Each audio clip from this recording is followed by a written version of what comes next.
Some places hold their secrets close. Deep within the rolling ancient hills of the Ozarks, a particular silence settled. It was not the gentle quiet of an untouched wilderness, but a heavy, profound stillness that felt deliberate.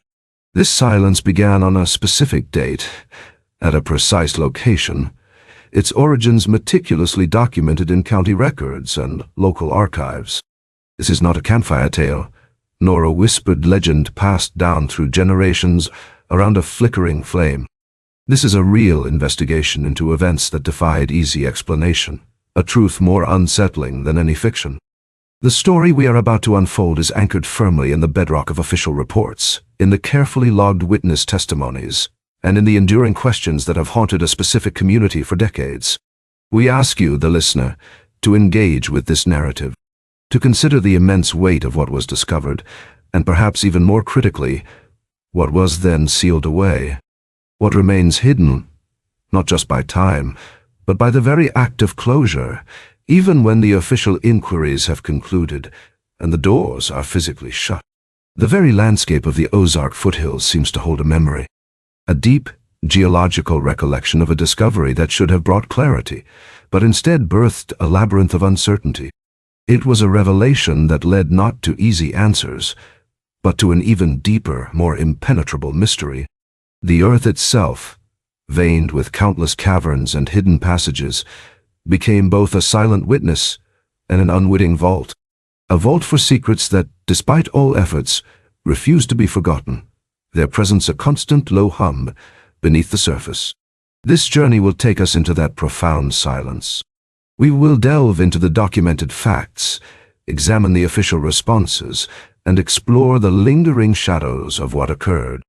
Our investigation will scrutinize the few pieces of tangible evidence that emerged, and confront the persistent questions that echo through the hollows and valleys. Questions about these enigmatic chambers, about the choices made to contain them, and about the true, unsettling nature of what was sealed away. Prepare to step into a narrative where the known facts only deepen the enigma, where the answers sought were never fully granted, leaving voids that echo with possibility, and where the silence itself becomes the most powerful testament to an unresolved truth. The story of the sealed chambers of the Ozark Foothills begins now. Echoes in the Hollow. The disappearance. The date was November 12, 1987, when the silence around Elias Thorne's remote cabin in the Ozark Foothills finally registered as something more than typical solitude. Thorne, a reclusive geologist known for his meticulous research into the region's unique subterranean formations, had failed to respond to scheduled radio checks for nearly 3 days. His supply delivery, typically a precise affair, had been left untouched on his porch. This deviation from his established routine immediately signaled a problem. According to official reports filed with the Newton County Sheriff's Department, the alarm was first raised by Agnes Miller, a local woman who handled Thorne's infrequent supply runs and served as his primary contact with the outside world. Her initial attempts to reach him by radio had been met with only static. Upon her arrival at the cabin, located deep within a heavily wooded hollow, she found the dwelling secured but eerily quiet. There were no signs of forced entry, no broken windows, and no indication of struggle. The interior of the cabin, as detailed in the sheriff's initial incident report, appeared undisturbed. Thorne's research notes were neatly stacked on his desk. His geological tools were accounted for, and a half-eaten meal sat on the kitchen table, suggesting an abrupt departure. This absence of disarray only deepened the mystery, defying the typical patterns of either a voluntary departure or a violent intrusion. Police records indicate that the only item conspicuously missing was Thorne himself. Local law enforcement, under the direction of Sheriff Thomas Albright, initiated a preliminary search of the immediate vicinity. The terrain was challenging, characterized by dense undergrowth, steep ravines, and numerous sinkholes that dotted the landscape, often leading into unexplored cave systems. These natural features, while familiar to Thorne, presented significant obstacles to the search teams. The initial efforts, involving deputies and a small contingent of volunteers, yielded no immediate clues. Witness statements confirmed that Thorne had been seen in the nearby town of Jasper just 5 days prior, purchasing supplies and reportedly discussing an exciting new geological anomaly he believed he had located. He had spoken vaguely of a deep fissure, an unusual seismic reading, and a potentially significant discovery. This conversation, recorded in Agnes Miller's testimony, became a crucial if unspecific piece of the emerging puzzle. What Thorne had found, or believed he was about to find, remained unknown. As the days turned into a week, the search intensified, expanding beyond the immediate hollow and into the broader wilderness. The Arkansas State Police were called in, bringing additional manpower and resources, including K-9 units. Despite their efforts, which involved systematic grid searches and aerial surveys, no trace of Elias Thorne was found. No footprints leading away from the cabin, no discarded equipment, no sign of an accident. The geologist had simply vanished. The official response, while thorough by local standards, quickly encountered institutional friction due to the lack of tangible evidence. Without a body, clear signs of foul play, or a definitive accident scene, the investigation struggled to gain traction. Early theories ranged from a hiking accident in the rugged terrain to a deliberate disappearance, though the latter seemed incongruous with Thorne's established, methodical character and his deep commitment to his research. There was no financial motive or personal conflict noted in his background. Modern reanalysis of the initial police logs highlights a recurring frustration among investigators, the sheer emptiness of the scene. Every avenue pursued led to a dead end. Every search party returned empty-handed. The only certainty was Thorne's absence, a void that grew larger with each passing day.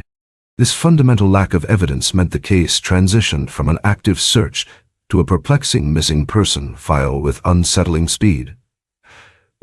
The initial momentum of the investigation began to wane, replaced by a quiet bewilderment.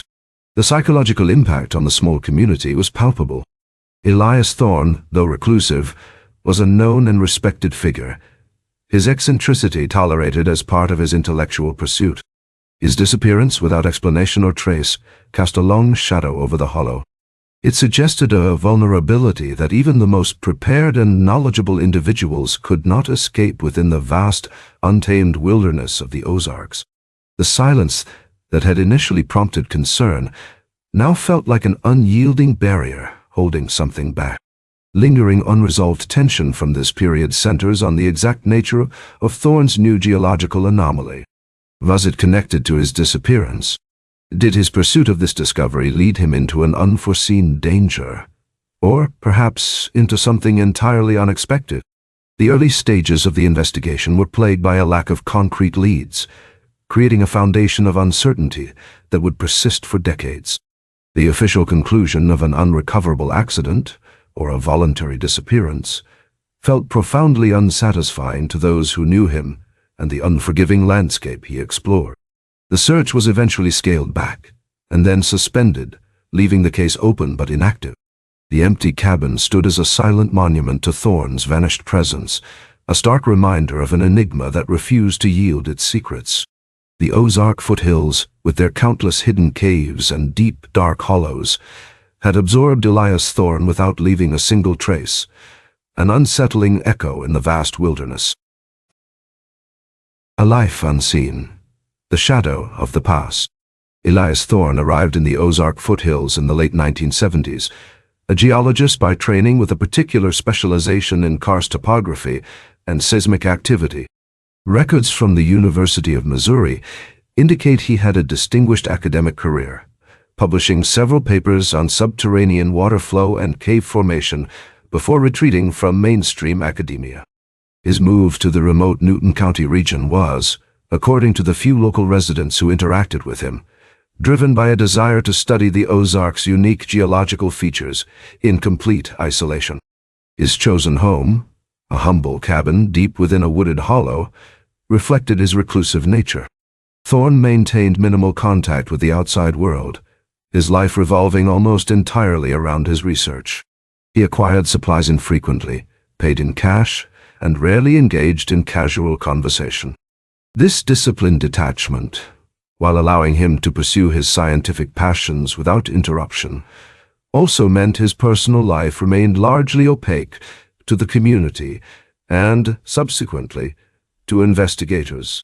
Police interviews conducted after his disappearance confirmed Thorne's reputation as an eccentric but harmless academic.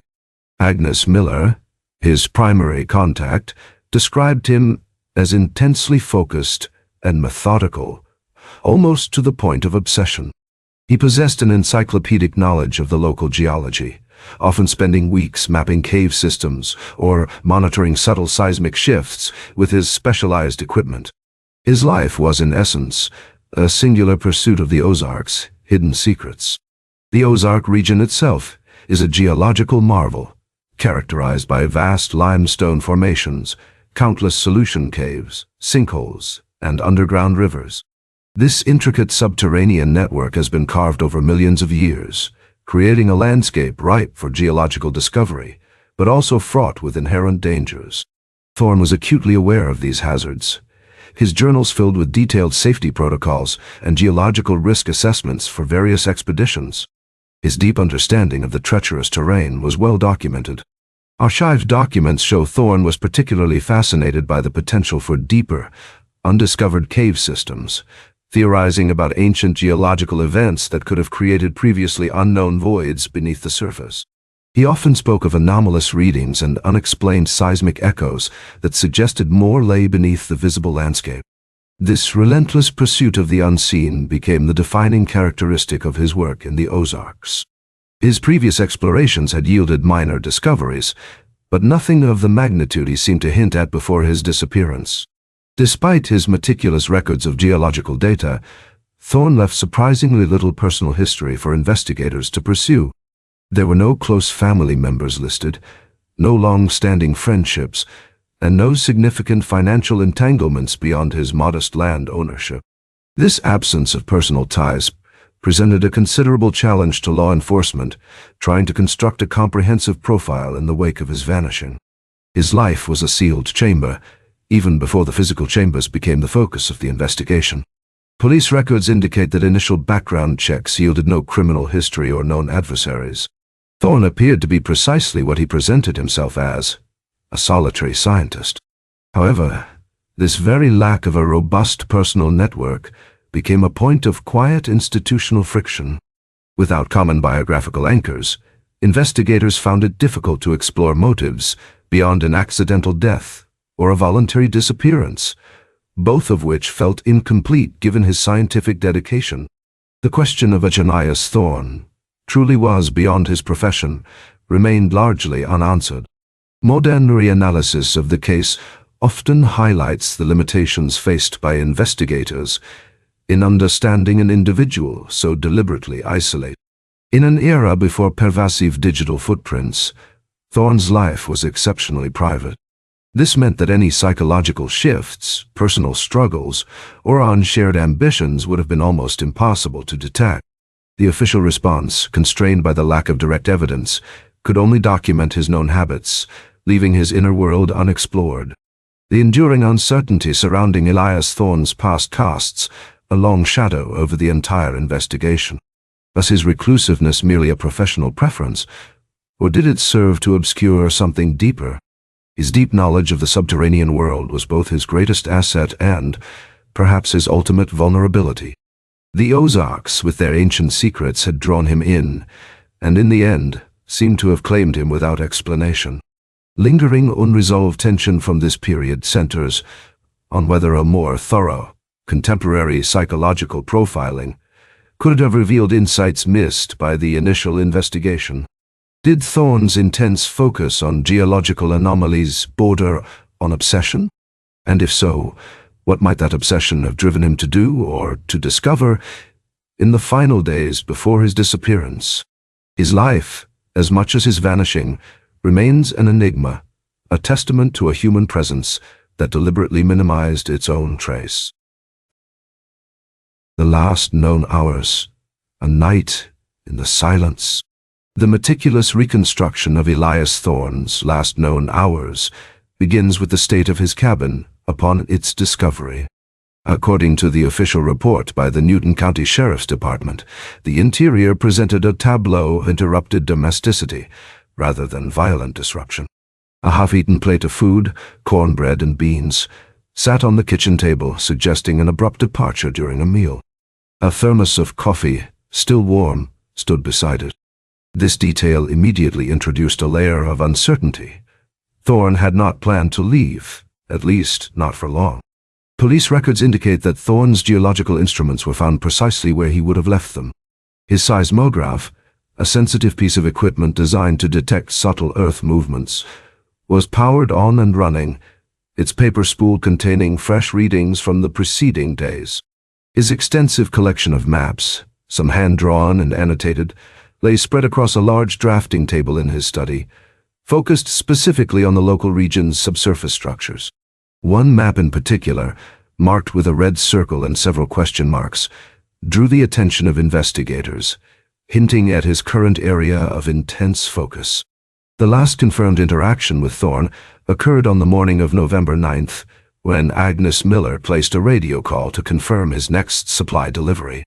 Her testimony, recorded in the initial investigation, stated that Thorne sounded preoccupied but otherwise normal, mentioning he was on the verge of something significant.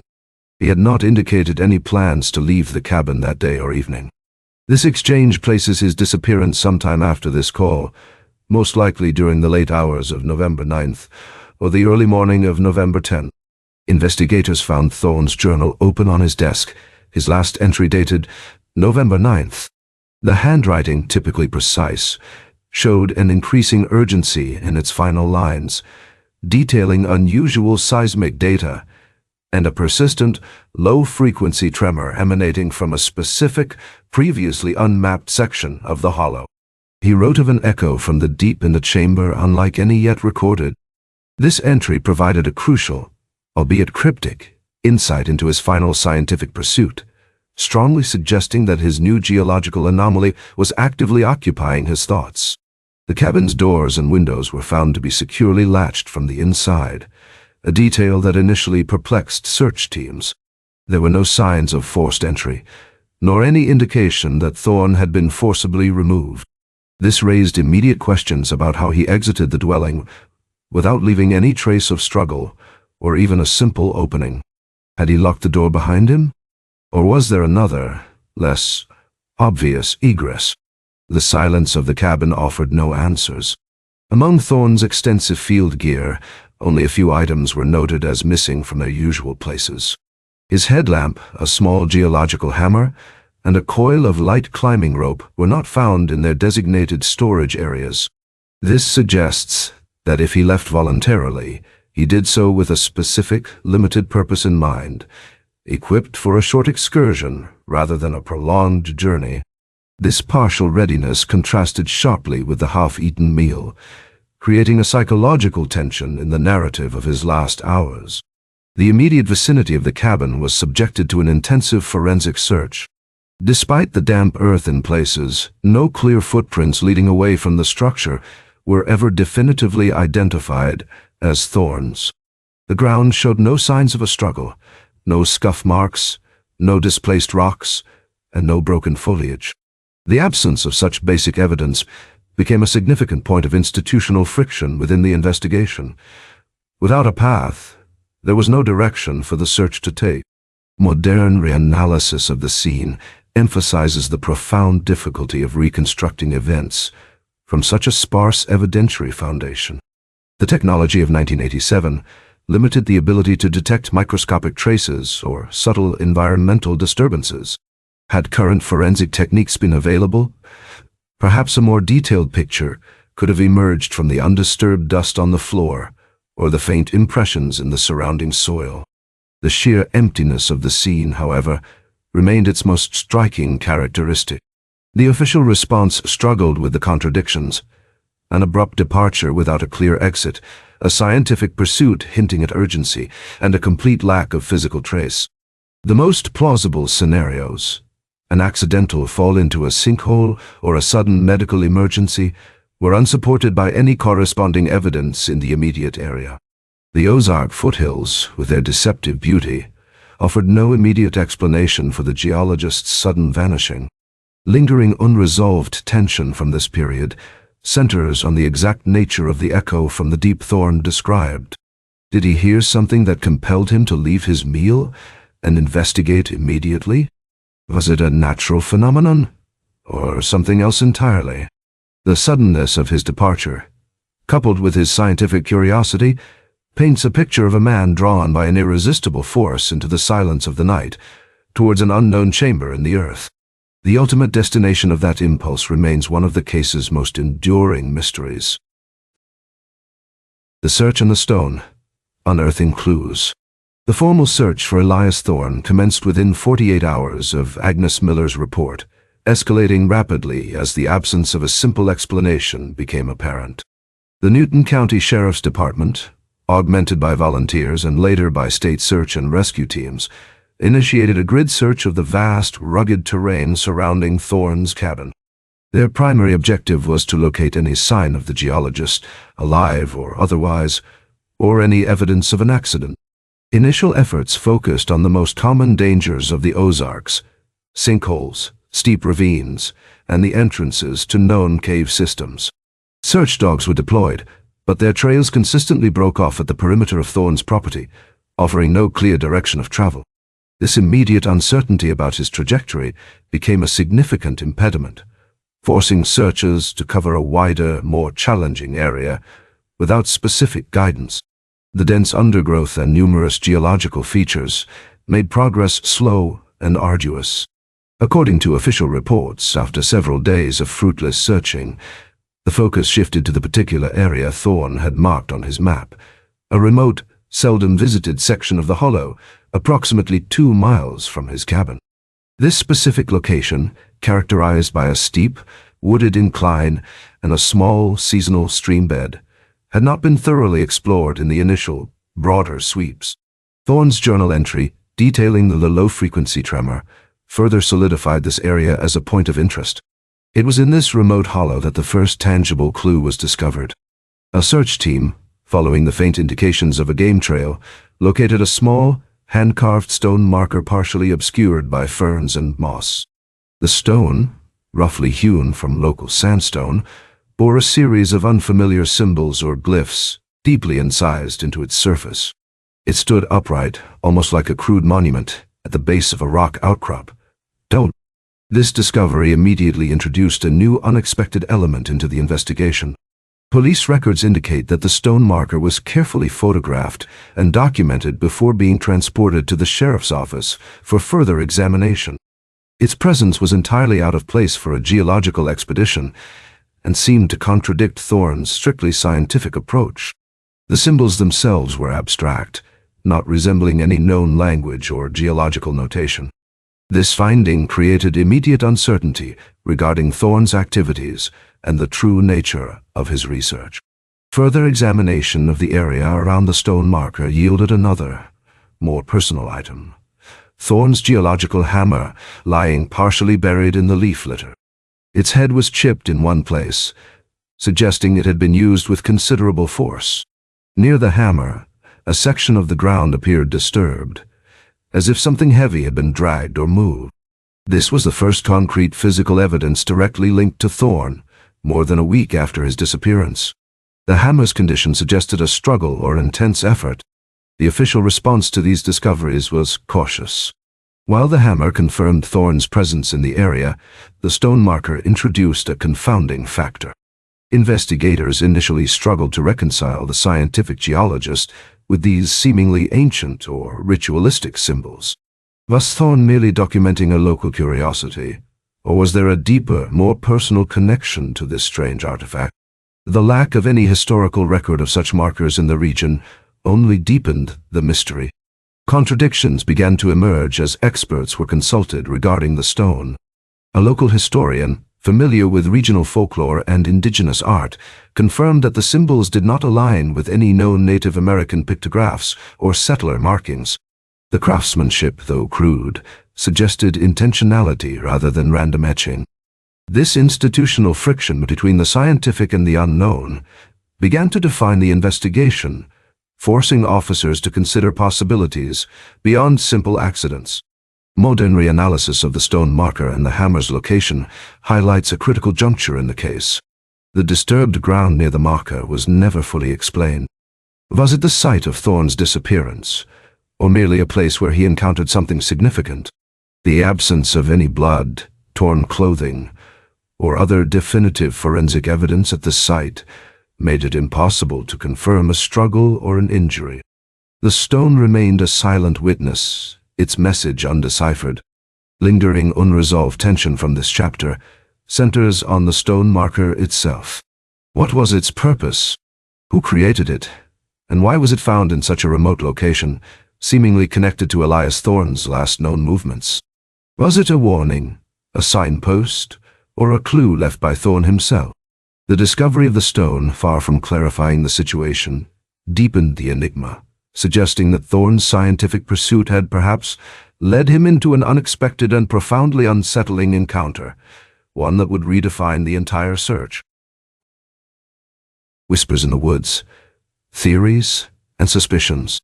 Following the discovery of the anomalous stone marker and Thorne's damaged hammer, the investigation entered a phase marked by increasing speculation and conflicting interpretations.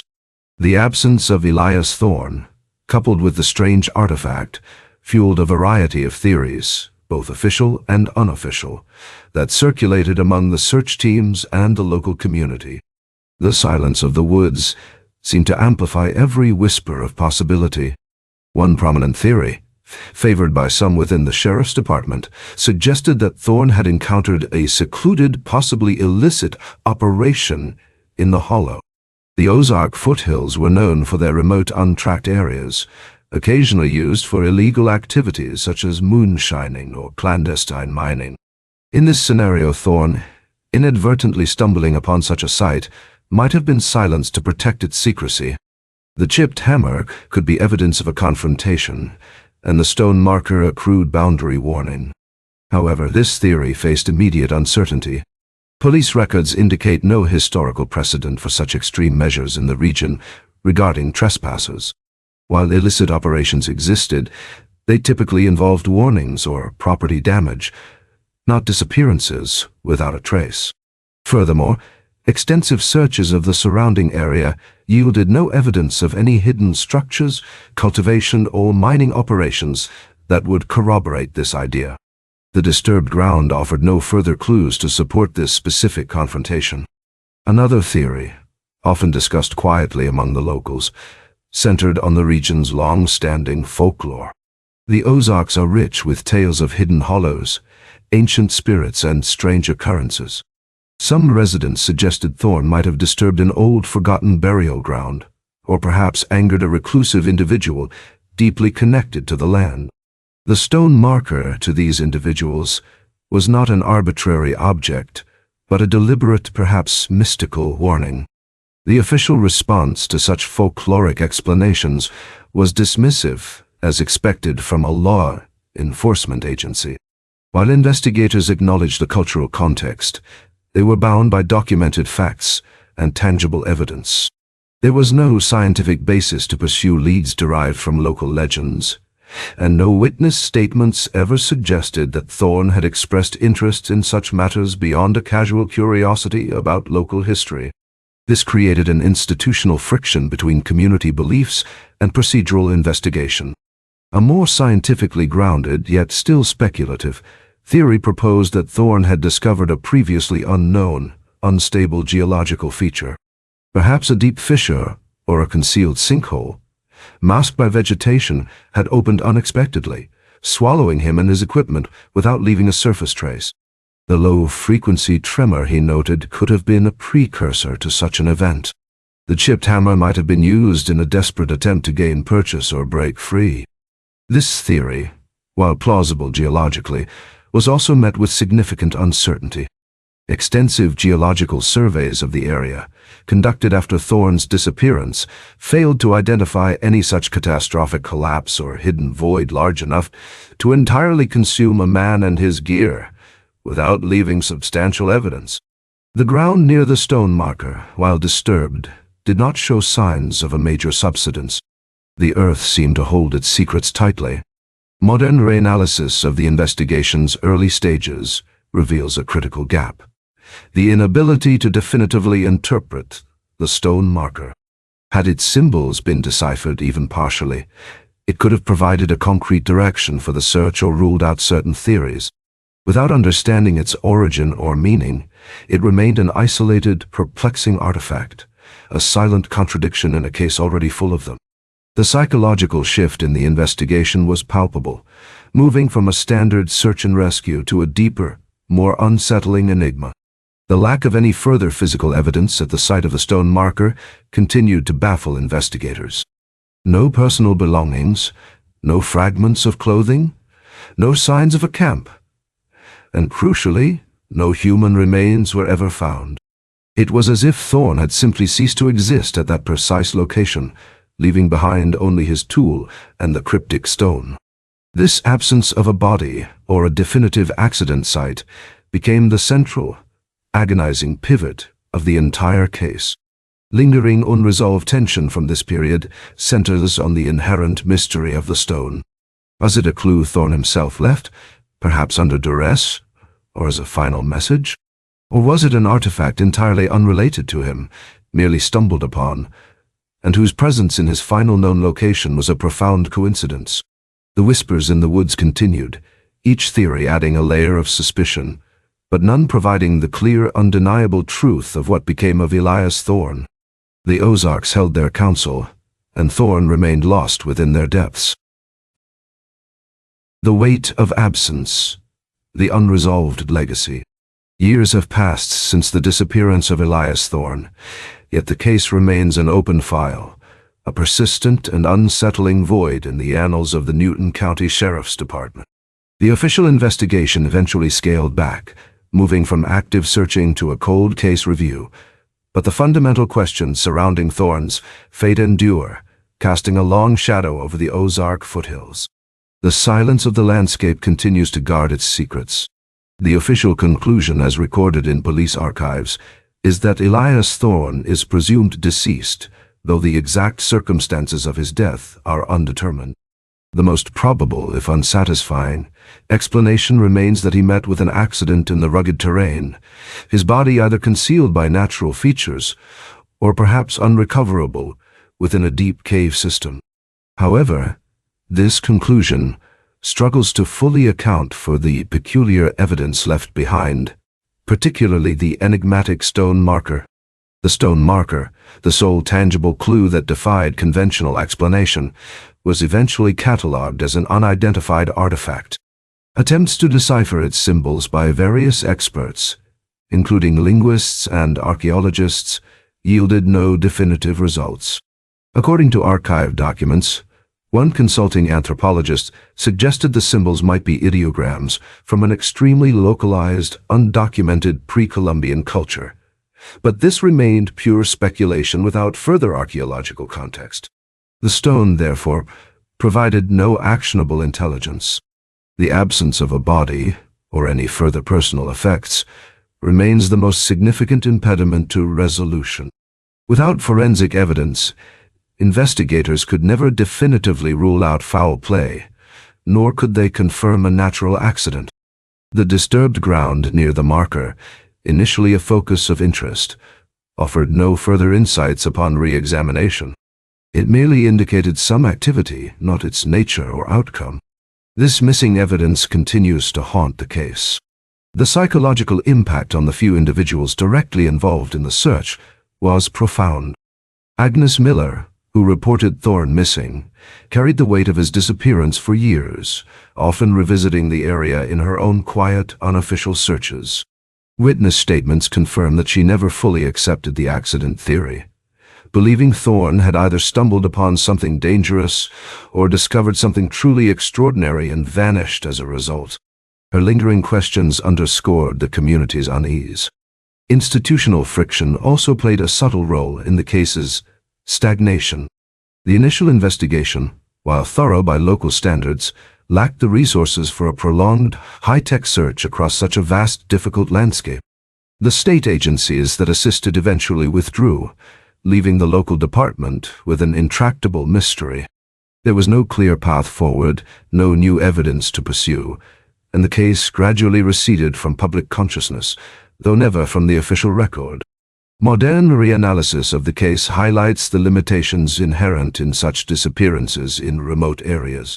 The Ozark terrain itself became a silent accomplice, its dense forests and intricate cave systems offering countless places for a person to vanish without a trace. The confluence of Thorne's solitary nature, his deep immersion in his work, and the isolated location created a perfect storm for an unresolved mystery. The conflicting timelines and witness reversals, though subtle, added layers of ambiguity. The unresolved legacy of Elias Thorne extends beyond his immediate family and the local community. For geologists and researchers who still occasionally inquire about his work, his disappearance serves as a cautionary tale, a stark reminder of the unknown variables that can arise in the pursuit of scientific discovery in wild, untamed places. His meticulously kept journals, while documenting his scientific progress, ultimately offered no explanation for his final moments. Lingering unresolved tension from Thorne's disappearance centers on the profound questions that persist. Did he indeed uncover something extraordinary, a geological anomaly, or perhaps even an archaeological secret that led to his vanishing? Or was his fate a more mundane, yet equally tragic, accident amplified by the bizarre presence of the stone marker? The Ozark Foothills continue to hold their counsel, and Elias Thorne remains an enigma, his sealed chambers echoing with the weight of his absence. The truth, if it exists, is still buried deep within the earth he so meticulously studied. Our journey into the sealed chambers of the Ozark Foothills has brought us face to face with the enduring enigma of Elias Thorne. We have retraced the meticulous steps of a dedicated geologist, a man who sought to understand the very foundations of the earth beneath his feet. We have examined the sparse, yet profoundly unsettling, evidence left behind, the cryptic stone marker, the damaged hammer, and the chilling silence that followed his final recorded tremor. This is not a tale woven from folklore or sensationalized rumor. This is a documented disappearance. A real person vanished without a trace, leaving behind a professional legacy and an inexplicable mystery. The official reports, the search logs, the witnessed statements, all confirmed the reality of a life that simply ceased to be. His absence created a void, not just in the scientific community, but in the quiet lives of those who knew him, leaving them with an unanswered question that time has failed to dim. Despite exhaustive searches and the tireless efforts of law enforcement, the exact fate of Elias Thorne remains locked within the rugged terrain he explored. We are left with theories, an unforeseen geological event, an encounter with something illicit, perhaps even a confrontation with a force beyond conventional understanding.